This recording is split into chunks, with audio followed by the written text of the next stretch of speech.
Hello, hello! I am Ben Pick, and thank you for joining me in Running to Write, where I give questionable writing advice through writing metaphors. Congratulations! You stuck the landing for your first book! And then you wrote the next one, and the ending, climax, and denouement feel like they played out the same way as the first. Oops, we fell into the Marvel trap. The heroes must overcome some powerful force. All complexity, nuance, and character growth gets thrown out in favor of who can punch the hardest. Or maybe that was just me. While I was brainstorming ideas for this episode, I was also struggling to figure out how to end the third book in my series. So I decided to do an update to a video I did way back in season 1, where I give tips on how to end our stories. And you can find that video right up here.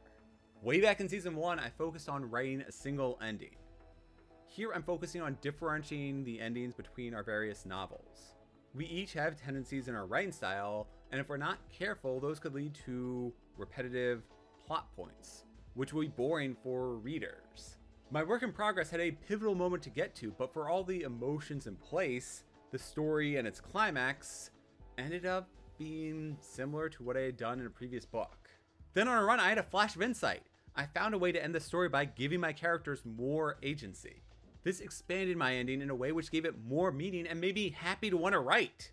Where I've been procrastinating and slowing down the number of words I've been getting on the page, this inspired me to want to write and want to finish that book. These are my 5 tips to writing satisfying endings, particularly those later on in the series. Number 1, give characters a choice. Rather than punching and kicking their way to victory, have them make a decision. Think of a book like a debate where we're trying to convince the audience of some core idea. This should be conveyed by the story's theme, which gets demonstrated and put to the test during the climax. For my first book, one of my themes was we are better together. Thus, during the climax, multiple characters who may or may not get along had to come together to overcome multiple obstacles. That is a vague oversimplification and an attempt to avoid giving spoilers. The other theme was taking responsibility for our actions. At a critical moment, one of the characters had to look inward to recognize an uncomfortable truth about what they were facing. They chose not to run from this truth and used it to become a better person. Throughout the climax, multiple characters chose the more difficult path by facing their past and overcoming the obstacles. Number 2, be careful of power creep. One problem I face is that each story needs to elevate the danger the antagonists were presenting.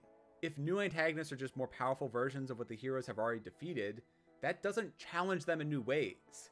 After a while, or maybe even after the second instance, this would desensitize readers. Instead, I made some of my antagonists cunning or hid them away for a twist reveal when the heroes thought they were victorious. I think this is largely where the MCU is struggling. Phase 2 and especially Phase 4 feel like a severe drop-off in terms of quality of stories being told. Phase 1 ended with the Avengers assembling to take on a world-shattering event they couldn't handle on their own. Phase 2 had a lot of hand-waving to explain why they weren't teaming up to take on these new threats. They often tried to make the threats feel like the world was ending, but the stories and the antagonists never delivered. After such a high moment, Phase 2 fell flat in terms of stakes. Similarly, Thanos had been built up as an unstoppable force. When they finally did stop him at the end of Phase 3, it felt like there was no higher mountain to climb. There were enjoyable moments in Phase 4, yet most of the shows and movies felt directionless and like more of the same. The heroes have received a significant power-up, but their antagonists and the villains they fought didn't. I'll specifically throw some shade and say that these recent MCU stories end with a CGI spectacle of little to no substance as the writers scramble to find meaningful stakes. Number 3, earned buildup. If it works for the story, create those Thanos characters, the ultimate evil, the biggest of big bads. Maybe the first 8 books in a 9-book series are all about destroying a supreme antagonist's sources of power. In each book, the heroes defeat one of the lesser lieutenants. These smaller victories should still be unique so that the heroes aren't simply punching progressively harder. For example, one of the villains could be defeated with guile, and another could require a magic MacGuffin to circumvent their power. The why is less important than making the heroes defeat the underlings in different ways. My best advice is to build up the Overlord's hype throughout the series. Have them be like the hero where they take an active role. Perhaps in the last 4 books of that hypothetical 9-book series, the heroes must have a solid plan in place to distract that supreme overlord while they take out their lieutenants. Otherwise, the overlord will decimate the heroes' forces. That is one of the best details about the Codex Alera series. The main antagonist was active throughout each book. They were moving pieces around the board and they were influencing the nations of the series. When that main antagonist was finally unleashed on the battlefield, it felt monumental because they had been hyped up for multiple books. And it was also helped out by the fact they immediately dispatched several powerful allies. This made the stakes and desperation feel all the greater when the hero stepped in to try and stop them. Number 4, good to great. There's a difference between the endings of Star Wars A New Hope and Return of the Jedi. A New Hope ends with a celebration for one of the first major victories by the rebellion. The hero Luke Skywalker gets the recognition he craved and meaning to his meaningless former life as a moisture farmer. In Return of the Jedi, there's an as abrupt of an end. The heroes take time to reconcile with what it means to have conquered the Galactic Empire. Bear in mind, I'm ignoring the empty spectacle of these special editions with the fireworks celebrations across the galaxy, and the fact the Ewoks ate most of the stormtroopers they captured. I know, in the extended universe stories, Leia explicitly asked that tribe of Ewoks not to eat the stormtroopers they had captured, but there were a lot of empty helmets being callously used as drums. Not to mention, our main introduction to the Ewoks was that they were trying to eat Han and Luke. Getting back to my point, A New Hope ended with a celebration and a look to a hopeful future, whereas Return of the Jedi was somber. The characters reconciled with the sacrifices it took to get them to that point, and the long road ahead to fixing the problems across the galaxy. Those reflection moments were critical. The characters showed that the journey we took with them across 3 movies were worth it, as they have grown and changed along with us, the audience. And lastly, number 5, Bittersweet, or The Adventure Continues. Real life is messy. Stories don't feel natural when they end with a couple getting together forever, or good defeating evil after a single battle. There needs to be more.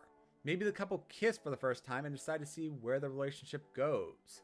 That would imply happy for now rather than happy forever. Maybe the evil machinations tormenting the fantasy realm have been contained, so the heroes devise a plan to remain vigilant and defend against an unknown future.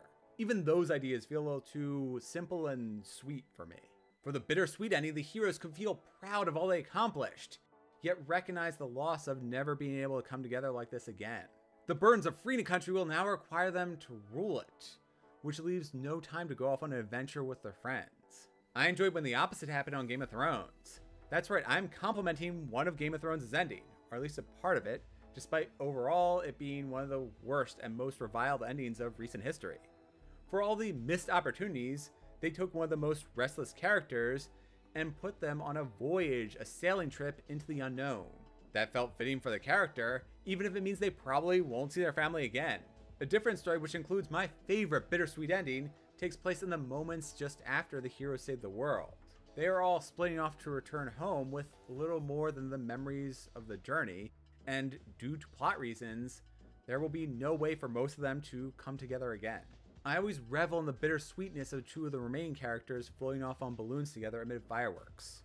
Ignoring the obvious danger, I'm overcome with emotions, particularly sadness for the characters, as both their journey and mine with them is coming to an end.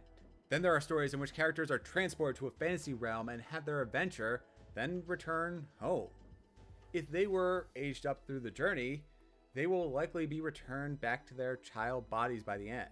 Though they save the world, this feels bittersweet because they can't truly go back to the life they had, having been changed by the experience. There are entire genres of stories devoted to these characters returning home, only to end up in a mental hospital or special school for recovering heroes. All that to say, when writing endings to our stories, give them consideration and meaning. The worst thing I can take away from a story is when I get to a supposed happy ending and realize that the characters won't last a week romantically together because of everything I learned about them along the way. Likewise, when the characters overthrow an evil empire, I want to believe they'll be great leaders. If they were selfish trash across the journey, I have a hard time enjoying the ending because I know they'll be worse than those they overthrew. Alternatively, the heroes can recognize they will be terrible leaders, so they appoint an overlooked person in their party to rule in their stead while they go off continuing their adventures. That will be a worthwhile ending. I am Ben Pick, and thank you for joining me in Writing to Write. If you enjoy my thoughts on ending stories, please press those like and subscribe buttons. Let me know in the comments what tricks you use to end your stories, and if you have any writing tendencies in doing so. Do you agree with my opinions, or is everything I said wrong?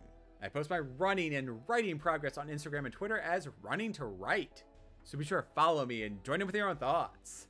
Don't forget to sign up for my Running to Write monthly newsletter for regular updates on my story musings, pitfalls, and lessons learned. The link is in the description below. See you next time. Until then, think about how our story should end and whether the characters have been there before.